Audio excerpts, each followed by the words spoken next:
Well, prison reform, restorative justice, and welcoming ex-offenders back into the church and rehabilitation were just some of the critical topics discussed at this year's Correctional Ministries Summit in Orlando, Florida recently.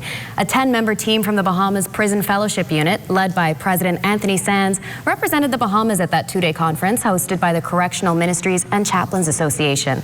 Host of Morning Grace and volunteer of the Prison Fellowship, Pastor Glenn Roll, talked about the significance of restorative justice. But what that really means is for persons to go into the prisons, bring persons who would have offended, and really sort of set an environment by which those persons can, in some cases, have conversation with persons who they were offended, ask for forgiveness, and really bring both the prisoners and persons who would have been offended into the same kind of environment.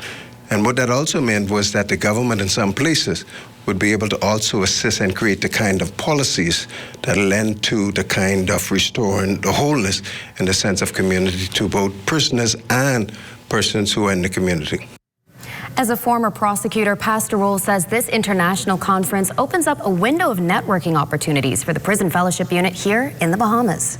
What we found out that there were a number of chaplains in the U.S., Canada, who convened at that ground, and there are also people who made presentations who were ex-offenders.